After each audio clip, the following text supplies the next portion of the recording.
Here is the 1995 GT. Here's your step-by-step guide to removing everything you have to remove to get to the lower intake manifold, and then remove that as well.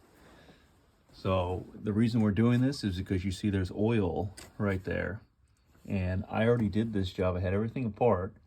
If you can see in there, let's get the camera to focus in.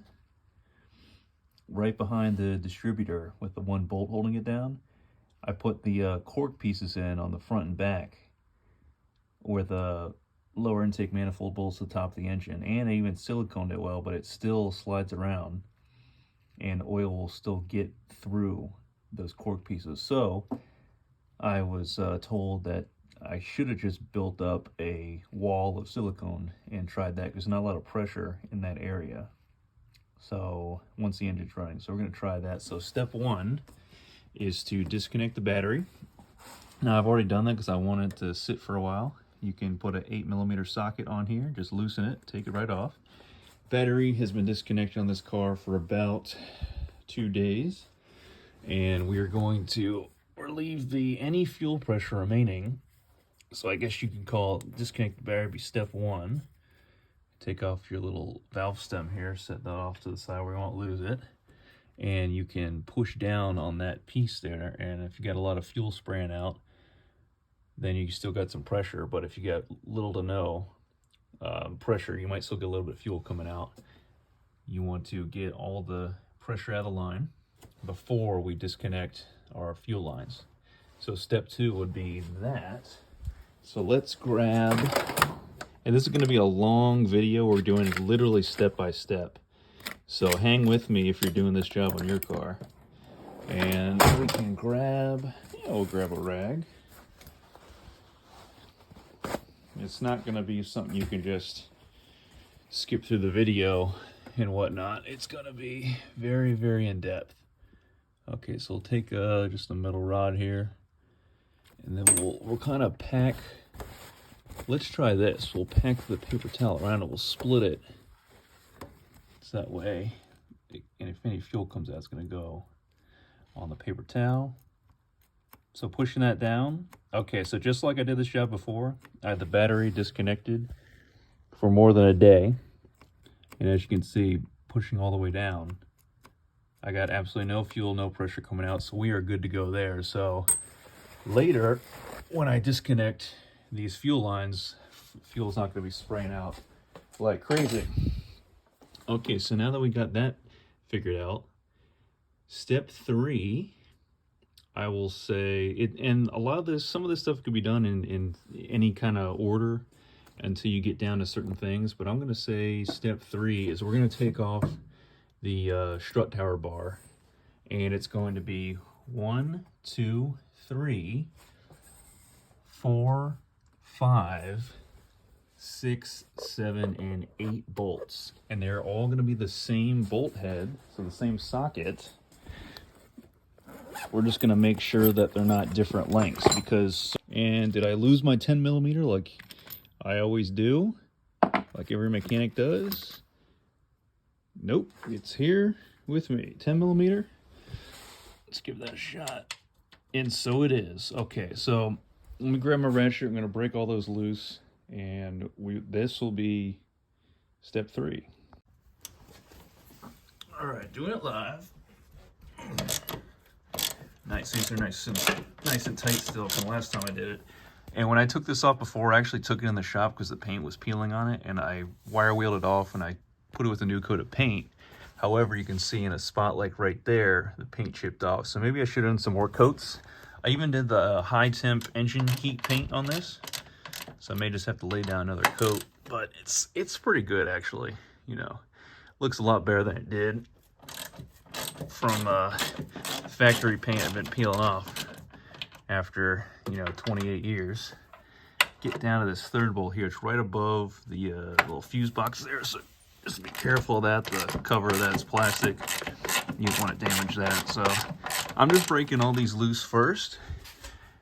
And let's get back here towards the firewall. Oh, okay, no problem there. So as you can see, you can just use a shallow 10mm socket and a 3/8 ratchet.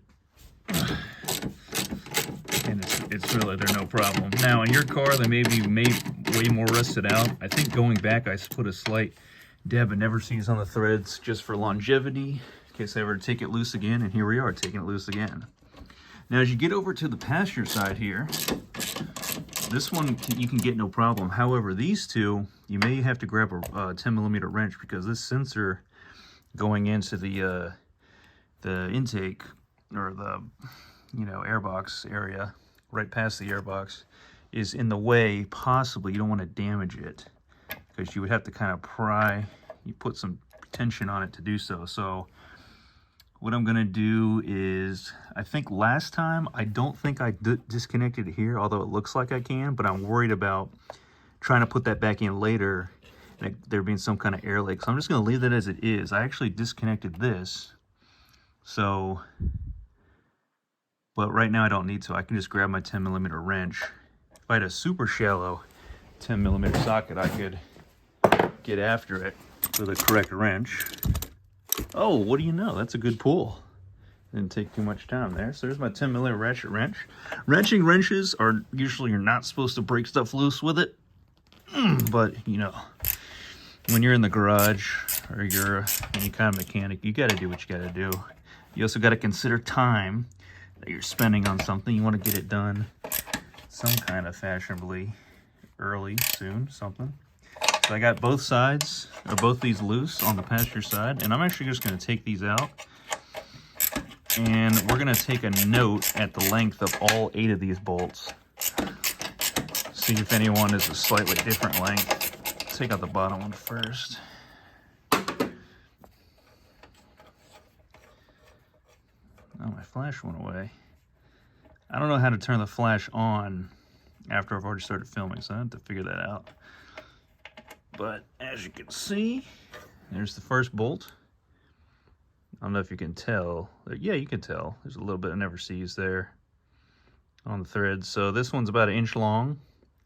And then once I take this off, I'm actually just going to thread these back in to their threaded holes so I don't lose track of these bolts, because a lot of bolts are going to be coming off the car, and if you don't have a system, a method to keep track of everything, it could get out of hand. You could end up with extra bolts after you put everything back together, and then you're just like, well, what the heck.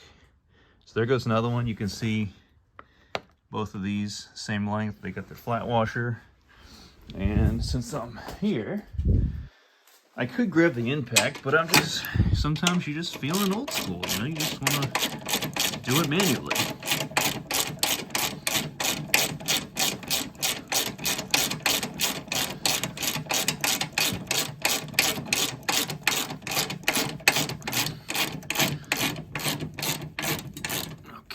You can tell it's an older car and older hardware, because sometimes you really gotta loosen all the way out. It doesn't loosen up after a while. So this, another thing to keep in mind is, this one's also about 1 inch long, but the strut tower bar has got a little tension on it. So you're actually, when you go back, I'll show it when I put everything back here, you actually have to hold it maybe back, put some pressure on it towards the, towards the cabin, towards the firewall to get that bolt started. Otherwise, you risk damaging the thread trying to put it back in, or cross-threading it. Cross-threading it, breaking a bolt off, or cross-threading, I don't know which is worse. They both suck. Not something you want to do. It'll ruin the day. Okay, let's get this guy loose.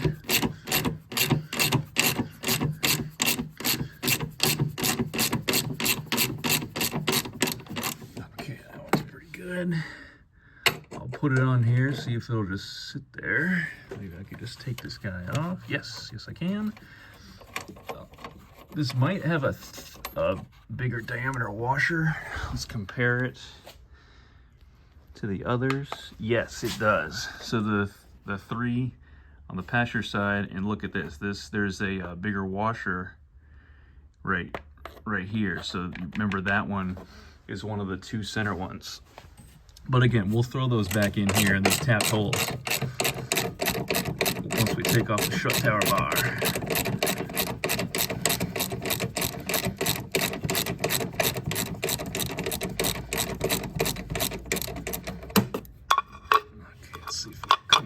hand, and surely it will.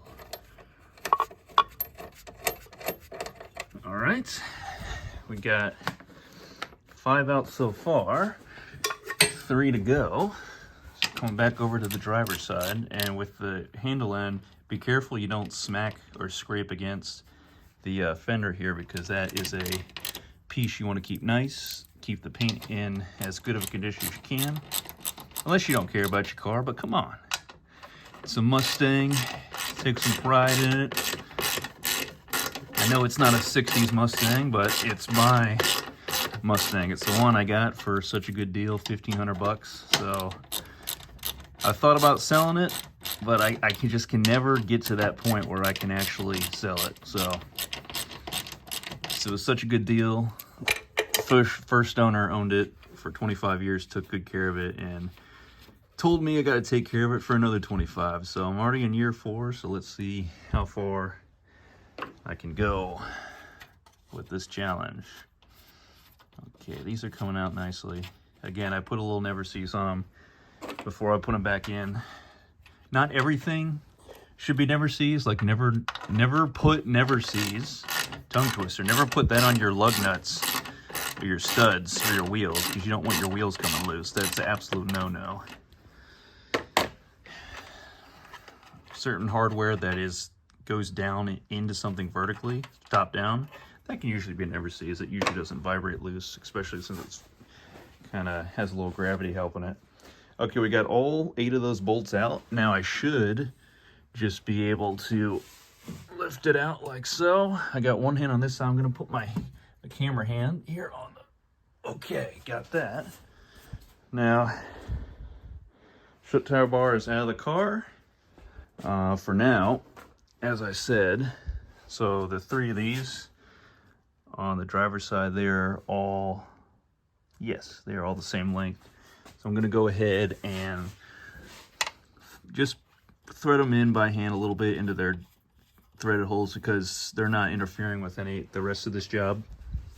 And that way I know when I'm going back together with everything, oh, where are the bolts at? Did I lose them? Were they on the workbench? Are they on the floor? They get kicked around, they get thrown away? No, they're not, because I accounted for them and know exactly where they are.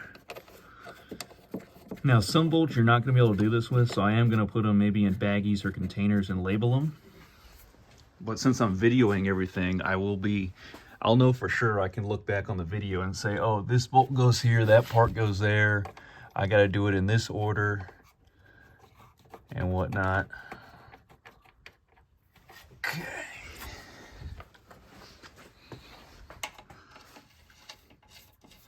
And I'll probably skip ahead at this point. Take you on to step 4. It's a long step 3, I know, but again, we're doing everything meticulously.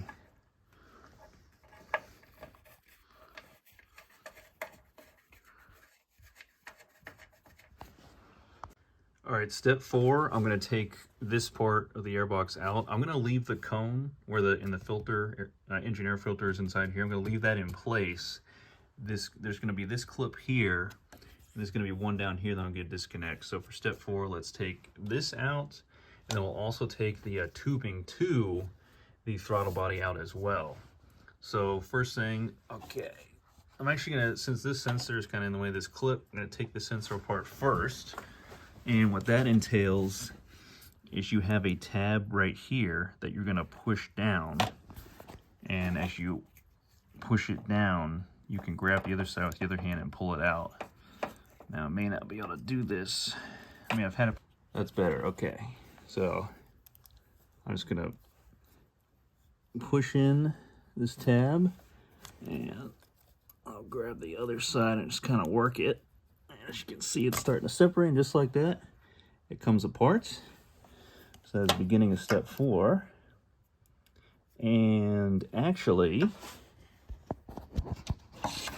oops, get that out of the way.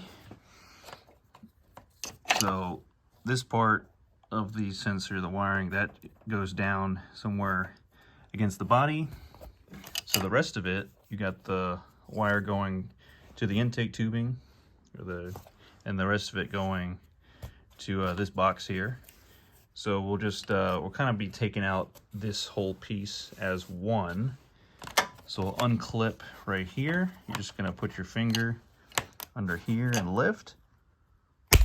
Okay, which is going to allow the ear of this, which sits, oh yeah, it sits right up in there in that little plastic tab. So it's gonna come out and then up and away, just like so. So you can fold that back. And then also for step 4, you can grab your other one. And there's my finger, my middle finger right here, just pulling. This one's a little tighter and in a tight space. What I can do is maybe fish my finger in underneath this, I guess, what is this, part of the AC line or something. And you see it's coming out. And there we go, got it. Okay. Get the camera to focus there. Yep, perfect. Okay, so that, you see that's loose now. And next, off of the tubing here, you have this piece, and this little rubber piece is gonna have to come off. If it's really stuck, you can spray a little silicone spray if you have it. Not silicone spray, and I've had this off before, so I shouldn't have too much trouble. Just be careful with this part. You don't want to break that. Okay, so that comes off like so. I'll lay that down, and I'll show you what silicone spray looks like when you're putting rubber stuff back together. This stuff you should just spray a little bit between the two mating surfaces, and it goes together a lot easier. CRC number 05074. This stuff is great. Worked with the old transmission guy at a Ford dealer. He told me about that stuff, and I've always had a can since. All right, so next, since we got this rubber hose off of here, then we're gonna take this loose. I believe it's a 7, it could be an 8. You get your fuel lines going right above. Just make sure you don't mess with those yet. So let's go. And survey says, oh, it's gonna be an 8. 8mm or 5/16 is actually the same pretty much as 8mm. Here's my 8mm, like that. Put it on my 1/4" ratchet. Make sure I'm going lefty-loosey, and I am. So this is my setup here. Going back to the car, I'm gonna feed it. Let's see if I can feed it behind both. I can. And I'm simply gonna go lefty-loosey. And if you look, oh, actually this piece, it's not so much of a hose clamp as these rubber tabs stick out from the tubing. So you're actually just kind of loosening. Well, it is pretty much a hose clamp. Get it loose enough. And I think you have to actually shift it around. Oh, you know what? There's another tab, another rubber tab here, but the band has a slotted hole. So you actually need to rotate the whole band because this slotted hole will twist. Let me try to loosen it a little bit more. The whole lug may end up coming out because the rest of the band got stuck. Okay, there we go. Now it's loosening up. Here we go. So you can see a gap now between the band and the rubber. That's what you want. So sometimes the lug gets stuck, but have no fear. Just do a little loosen, tighten, and get it to free up. And so now the band can come up above that rubber tab. Once it does that, you can actually rotate the whole thing. Or you may not even necessarily have to rotate. You just need to make sure the band is loose. And then we might be able to grab the rubber, yes, and work it off of the throttle body here. As you can see, just like that. Okay, so it's free from the throttle body. And next, to complete step 4, you kind of pick these fuel lines up a little bit. You'll grab this piece. Well, actually, oh no, you know what? I was able to just rotate it out. And then back here, the Yeah, that should clear. This doesn't go into this section of the airbox all that much. So now I should, okay, there's the clamp coming off. I'm gonna actually just rest it back on so I can remember the orientation of it. So we have the screw facing like this. This slot goes to this tab, and you see the other slot is a much wider area for the other tab down here. So I'm just gonna throw that back on, because you actually don't have to take that off. You just got to get to loosen up. All right, and the whole thing will come out like this, and that will be step 4. Tap the screen to focus, and that's what it looks like there on the inside. Get your mass airflow sensor in there. Okay, yeah, so that bolt right in there, we had the 8mm socket on, that can get bound up sometimes on all the little slots there. So just work it back and forth if so, because you want the whole thing to loosen up. Carefully place this on the bench. There we go. Okay, that completes step 4. Will this camera ever focus? There we go. I think fuel line's next, honestly, for step 5. I think I'm gonna go ahead and disconnect those. It's kind of like you're working top to bottom, essentially. Everything's coming apart top to bottom. I think when I disconnect the spark plug wires, I will mark them. I have a special tape that's numbered. I can just put 1 through 8 on all of them. I'll do that in the next video, but for this video, let's go ahead and for our fuel lines, you have these metal retaining clips. Can I set you guys here? Yeah, I can set you guys there. I'll get my finger up under it. And there's gonna be, I have a quick disconnect tool, and there's 2 different sizes you need, but there's one. So you take that off, and you can just rest it. You could clamp it to the fuel line if you want. Well, do I want to do that? I'll just lightly put it on there for now. And there's a tool that I'll show you in a second, but let me get the other piece off, doing the same process. Be careful of your injector sensor right there. Again, I'm going to set you down, go for the 2-handed method here. Nice. Okay, working right in here. Okay, got that.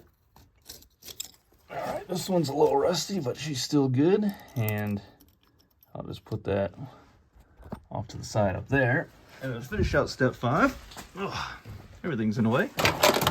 We have a messy toolbox, but we have the quick disconnects. And this you can get at any parts store. I think I got these at Advanced Auto. They're color coded. They have sizing on them? Yes, they do.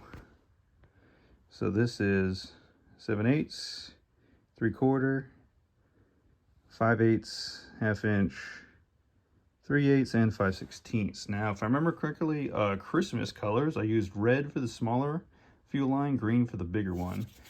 Let me grab the red. Okay, oh, the green popped off, that works. Okay, so when I come in here so this one is the bigger fuel line, closer to the distributor cap. Smaller fuel line is over here. So if I take the red one, it has a split in it, as you can see, and I'm gonna just push it down, it goes around, and I have to pull back towards me because it's going to release a lock or a little tab on the inside of this metal fitting. And when I do that, I can get up in there, and that's what, then I can, with my other hand, I can work this off of the fuel line. So let me put you guys here. I'll try to show you that right now. So I'm just putting pressure on this, going against the fuel line. And as I do that, I'm gonna grab the fuel with my other hand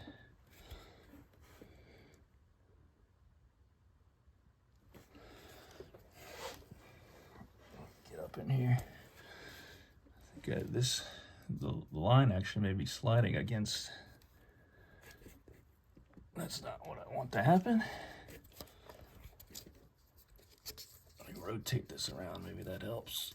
I might have to pinch it together a little bit as I go. Flick in, like so. And then I just gotta work the whole thing off. Oh, there we go. Okay, so you can see it sputters a little bit. So you may not get it right away. It may fight you like it did for me. But you can see, got a little bit of fuel coming out, right? Okay, let's get a rag. So you can see not much pressure behind it at all. It's looking good there. I'll stuff a rag down. As I pull it out, yeah, we got a little fuel coming out, not much. Just like last time. All good there. Okay, so that is what the end looks like here. And then let me get you looking at the inside of it so you can see what I'm talking about. So the end of the quick disconnect tool, the face of it right down here, it's going to be pushing in against that little spring. You got to push that spring in and then grab this and pull the whole thing out. Now I may have a separate issue where the rubber line is coming off of the fitting on the other side. I may have to investigate that before I put everything back. So I don't want a fire. We didn't start the fire. We don't want to start the fire. See, everything looks nice and clean in there. My O-rings still feel nice and rubbery, not hard and brittle on this end. Dang, I am having a focus problem today. There we go. Usually autofocus is way better. Okay, so that's one line disconnected. So I'll set that to the side. Okay, all good there.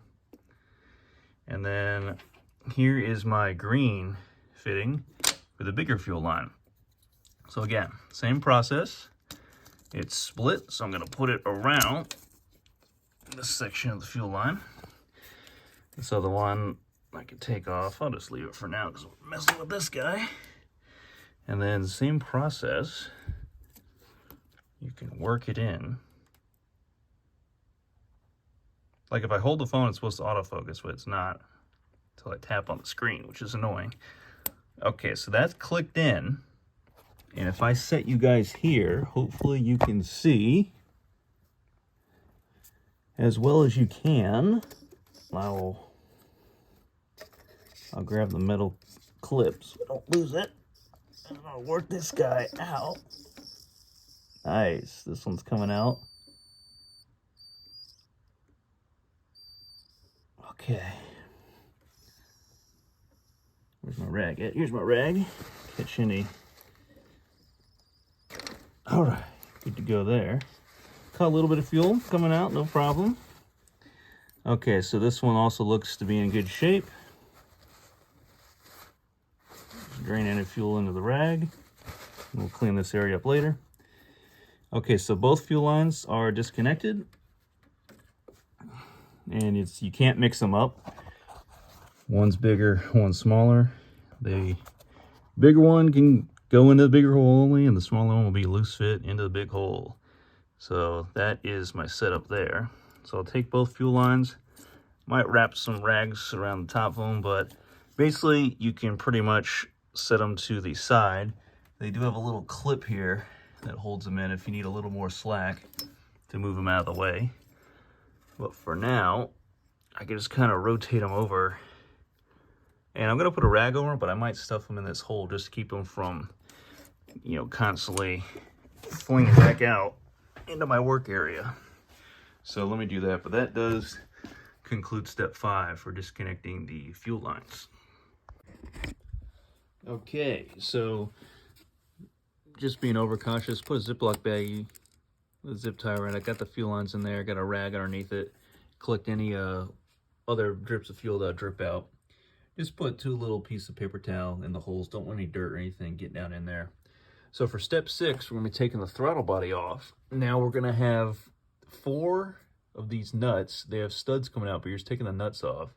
1, 2 up here. They're 13 millimeter or 1/2 inch. The 1/2 inch socket actually is a little bit of better fit, which leads me to believe that a lot of this stuff on this 95 Mustang, I mean, it's kind of a mixed bag. Some of it's metric, some of it's standard. You don't know till you get into it. So before we actually mess with these bolts, I'm actually going to disconnect. There's a sensor here. I believe this is the idle air control right here, or the idle air control valve. There's a sensor here, and then right back here, there's a piece here off of the throttle body housing, which has a sensor here. We're going to need to disconnect those two. Let's go ahead and do those now.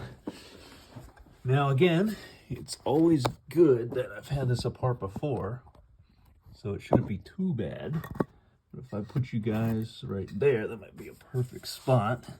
There's a tab here on the side. You're going to want to lift this kind of away from the tab as you carefully pull up. And again, be careful of the stuff. It's plastic, it's brittle as it ages. But since I've already had it apart before, mine is coming apart, no problem. There's not a tab to pull off, not a plastic ear on the other side. So you're good there. As long as you can get this one here apart, lift it up and out, and set that to the side. And then this one down here, it only has the one ear up top. Feeling down on the bottom, it might actually, you know what? It might have an ear on the bottom. Pick to the rescue. So it just looks like that. It's got a 90 on it. You can feed it down into tight spaces. If I just put a little bit of pressure, as you can see in the bottom of the video there, on the ear, I should be able to lift up the top ear slightly and kind of see if I can start to work this sensor off. I'm going to push down that ear a little bit.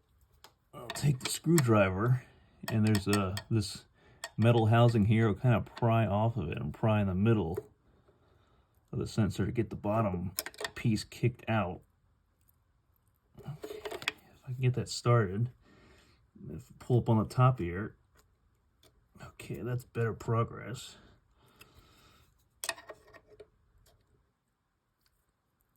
Yeah, that's what I'm talking about. All right, now it's going. So be very careful. Just kind of persuade it along just like that. And as you can see, I have got the sensor successfully disconnected without breaking anything. Without breaking anything is the absolute key. Okay, just like so. And that's what the inside of it looks like. So we will remember how that goes back. Okay, so we got the one disconnected here, the one disconnected here. This we can push out of the way for now. We'll just let that flop there. Now next, we will disconnect this is for your cruise control.